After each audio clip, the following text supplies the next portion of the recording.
Hello, എല്ലാവരും സുഖമായിരിക്കുന്നു വിശ്വസിക്കുന്നു കേട്ടോ. അപ്പോൾ ഇന്ന് ഞാൻ വന്നിരിക്കുന്നത് ഹോളിയുടെ തലേ ദിവസത്തെ കുറച്ച് കാര്യങ്ങൾ കാണിക്കാനാണ്. അപ്പോൾ ഇന്നിപ്പോൾ ഞങ്ങൾ ഇത് ചോട്ടി ഹോളിയാണ് കേട്ടോ ഇവിടെ. അപ്പോൾ ഇന്ന് സ്വീറ്റ് ഷോപ്പിൽ വന്നേക്കാണ് ഗുജിയ വാങ്ങിക്കാനായിട്ട്. ഹോളി ദിവസങ്ങളിലെ ഫേമസ് ആയിട്ടുള്ളൊരു സ്വീറ്റാണ് ഈ ഗുജിയ. അതിനോടൊപ്പം തന്നെ ഒരു റിച്വലും കൂടി ഉണ്ട് കേട്ടോ, ഹോളിക ദഹൻ എന്ന് പറഞ്ഞിട്ട്.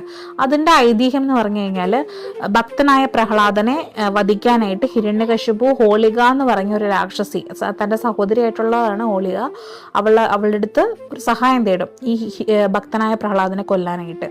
പുള്ളിക്കാരത്തിക്കൊരു വരമുണ്ട്, അഗ്നിയാൽ പുള്ളിക്കാരത്തി മരിക്കില്ല എന്നുള്ളത്. അപ്പോൾ ഹിരണ്യകശിപുവിനും മടിയിലെടുത്തിട്ട് ഈ ഹോളിക ഈ അഗ്നികുണ്ഡത്തിലേക്ക് കയറിയിരിക്കും.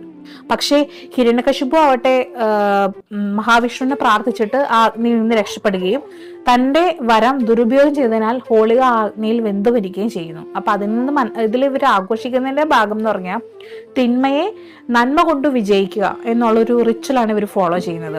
അതിലേക്ക് അവർ തൻ്റെ നോർത്ത് ഇന്ത്യയുടെ സ്പെഷ്യൽ ആയിട്ടുള്ള ഈ കടലയുടെ ചെടികളാണ് കൊണ്ട് സമർപ്പിക്കുന്നത് കേട്ടോ. അപ്പൊ ഇങ്ങനെയാണ് ഇത് ആഘോഷിക്കുന്നത്. അപ്പൊ ഇതൊരു ഫേമസ് ആയിട്ടുള്ള റിച്വലാണ് ഈ ഹോളിക ദഹൻ. അപ്പൊ അതൊക്കെയാണ് ഇവിടെ നടക്കുന്നത് കേട്ടോ. ഇത് ഹോളിയുടെ തലേദിവസമാണ് ഇത് ആഘോഷിക്കുന്നത്. നല്ല സ്പെഷ്യൽ ആയിട്ടുള്ളൊരു ദിവസമാണ്, എല്ലാവരും കാണാം കേട്ടോ.